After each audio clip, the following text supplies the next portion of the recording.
भारत चाहता है कि मोदी जी बाय बाय, अब जरूरत नहीं है। वोट चोर, वोट चोर, लड़े थे गौरव से, पहले लड़े थे गौरव से। બિહારની ચૂંટણીનું આજે પરિણામ થોડા કલાકોમાં જાહેર થઈ જશે કે બિહાર કોને જીત અપાવે છે, કોને હાર અપાવે છે, કોનું પ્રભુત્વ, કોની પ્રતિષ્ઠા બધું જ બનાવે છે। એ બધાની વચ્ચે એક મુદ્દો જે બિહાર ચૂંટણી પહેલાથી ખૂબ ચર્ચાનું કેન્દ્ર અને એ હતું વોટ ચોરીનો મુદ્દો। વોટ ચોરીના મુદ્દે ભારતીય જનતા પાર્ટીને ઘેરવાનો ખૂબ પ્રયાસ કરવામાં આવ્યો, પણ ચૂંટણી સમયે એ મુદ્દો ખરેખર કામમાં આવ્યો કે કેમ એ પણ હવે પરિણામ બતાવશે। અત્યાર સુધીમાં જેટલા પણ બોમ્બ ફોડવામાં આવ્યા, એટલે રાહુલ ગાંધીએ જેટલા પણ ખુલાસાઓ કર્યા વોટ ચોરીના મુદ્દે, જે એચ બોમ્બ જે કહેતા હતા એ બોમ્બ પણ એમને હરિયાણાના ડેટા આપ્યા અને બધું જ કર્યું, અને બિહારના રિઝલ્ટ અને એની પહેલાંથી જ એ બહુ જ બધા પ્રયાસો કરી રહ્યા છે કે વોટ ચોરીનો મુદ્દો એ લોકોના ગળા સુધી ઉતરે। પણ હવે એ પરિણામમાં દેખાશે કે એ મુદ્દો કેટલો ઉતર્યો કે કેમ। પણ બિહારના અત્યારે રિઝલ્ટ એટલે કે ગણતરીઓ, મતગણતરી થઈ રહી છે, ત્યારે દિલ્હીમાં વિરોધ થઈ રહ્યો છે વોટ ચોરીના મુદ્દે। રાહુલ ગાંધીએ જેટલા ડેટા આપ્યા છે એની સામે સવાલો થઈ રહ્યા છે।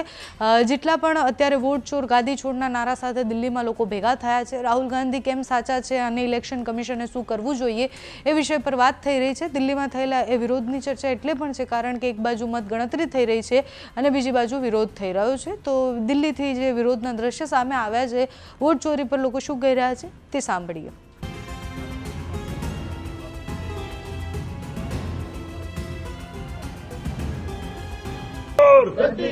वोट चोर, वोट चोर, वोट चोर, पहले लड़े थे गौरव से, पहले लड़े थे गौरव से।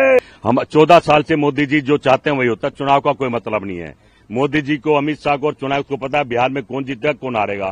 पूरा हरियाणा एग्जिट पोल में हम जीते थे लेकिन हम हार गए। अब पूरे एग्जिट पोल में मोदी जी जीत रहे हैं, एनडीए मतलब एनडीए जीत रहा है, परिणाम मोदी जी को पता है, किसी को नहीं पता है। सही मायने में चुनाव का मतलब नहीं। मैं समझता हूं राहुल गांधी ने जब से वोट चोरो गद्दी छोड़ो नारा दिया, पकड़ लिया है, बीजेपी की पोल खोल दी, बीजेपी घबराई हुई है, मोदी जी फंस गए हैं। शतरंज का खेल रहे छह और मात का। अगर वो जीतते हैं तो राहुल गांधी ठीक कह रहे हैं कि वोट चोरी हो रहे हैं, चुनाव लूट रहा है। अगर राहुल गांधी वो हार जाते हैं तो फिर राहुल गांधी को झूठा ठाने की बात करेंगे कि राहुल गांधी वोट चोरो गद्दी जो वोट चोरी की बात करते वो झूठ बोल रहे थे। कहने के मैं समझता हूं सरकार फंस गई है, लेकिन पूरा भारत राहुल गांधी के साथ करा। भारत जोड़ो यात्रा में, वोट चोर यात्रा में भारत चाहता है कि मोदी जी बाय बाय, अब जरूरत नहीं है, छोड़ दीजिए हमारा पीछा। बम दिल्ली तक आ गए हैं।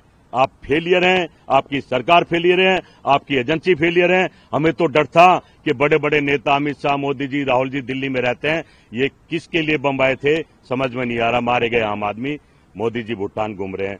सवाल सरकार से पूछे जाएंगे और जवाब सरकार को देने पड़ेंगे। चुनाव का कोई मतलब नहीं है। मोदी जी, अमित शाह जी और चुनाव आयोग जो तय करेगा रिजल्ट वही आएगा, यही हम कहना चाहते हैं। लगता कुछ नहीं है।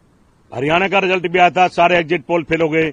अब एग्जिट पोल बिहार में भी आए हैं, मुझे लगता है ये भी फेल हो जाएंगे, या सही होंगे तो राहुल गांधी सही साबित हो जाएंगे कि वोट चोरों के सबूत के साथ बता रहा। भाई ब्राजील की एक महिला 200 से वोट डाल रही है, घर में 500 वोट हैं, 500 आदमियों के पिता का नाम एक है। इनका सवालों का जवाब कौन देगा? ये तो चुनाव आयोग की लिस्ट में है और चुनाव आयोग खामोश है। बीजेपी उछल उछल कर बोल रही है, बचा रही है। अब तय तो हो जाएगा, लेकिन मैं तो यही कहूंगा चुनाव का मतलब नहीं है। चुनाव का बहिष्कार करो, जब तक मोदी जी जिंदा हैं उन्हीं को रहने दो। भारत का पैसा बचाओ, भारत का समय बचाओ। जो पैसा बचेगा गरीब लोगों के लिए लगाओ, सड़क और रोजगार के लिए लगाओ। यही कहना चाहेंगे। हम सभी राहुल प्रियंका गांधी सेना के लोग हैं और इस आवाज को मजबूती से उठाएंगे। राहुल गांधी के समर्थन में आज पूरा देश खड़ा है। मोदी जी को जान लेना चाहिए।